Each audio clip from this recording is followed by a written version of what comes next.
নমস্কাৰ সকলোকে আজি জিএছ চেনেললৈ আপোনালোক সকলোকে স্বাগতম জনাইছোঁ। আজি মই অনলাইনৰ পৰা অতি কম দামত শাৰী এখন আনি পেলাই কেনেকৈ মেখেলা চাদৰ বনালোঁ তাকে দেখুৱাম। এখন মই মিছ'ৰ পৰা অনলাইনত মগাইছিলোঁ, বাদামী ৰঙৰ হয়। এনেকৈ এপ্লিকৰ গোটেই বহুৰূপী ৰং দি এনেকৈ এযোৰ ধুনীয়া মেখেলা চাদৰ বনাইছোঁ। কেনেকুৱা লাগিছে বাৰু? লাইটটো অলপ ভল্টেজ কমি আছে। কেনেকুৱা লাগিছে বাৰু মেখেলাখন? জনাব দেই কমেণ্টত, ভাল লাগিলেও বেয়া লাগিলেও। আৰু এখন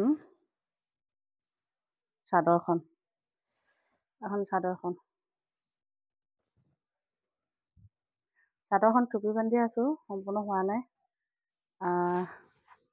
এনেকৈ দিছোঁ, মাজে মাজে বুটা দিছোঁ আৰু এনেকৈ ছাইডত দিছোঁ। এতিয়া পাইপিং নলগালেও হয়। কেনেকুৱা লাগিছে বাৰু জনাব দেই। অতি কম দামত মই শাৰীখন মিছ'ৰ পৰা আনি এনেকৈ বনাইছোঁ। আপোনালোকেও পাৰিব এনেকৈ মগাই আনি পেলাই এনেকৈ ধুনীয়া এযোৰ কাপোৰ বনাব পাৰিব। ট্ৰাই কৰি চাব। আৰু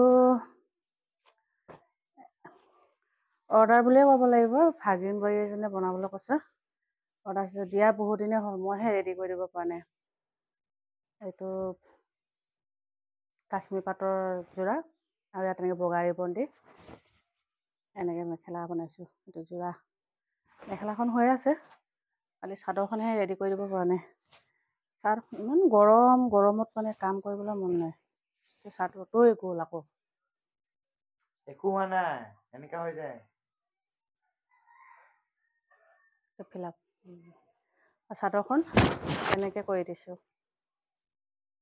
এনেকৈ কাষত পাইপিং নলগালেও হয়, তেতিয়া এনেকৈ ধুনীয়াকৈ কৰি দিছোঁ। এনেকৈ চিম্পুল, গাঁৱত পিন্ধিব পৰাকৈ চিম্পুলকৈ বনাব দিছে।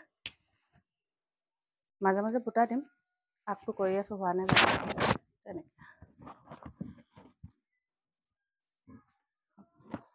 এনেকৈ ভাল লাগিছেনে? জনাব দেই কেনেকুৱা হৈছে।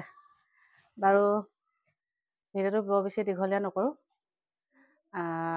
আপোনালোকে সকলোৱে মোৰ চেনেলটো ছাবস্ক্ৰাইব কৰি দিব, লগতে কমেণ্ট শ্বেয়াৰ কৰি দিব দেই। ধন্যবাদ।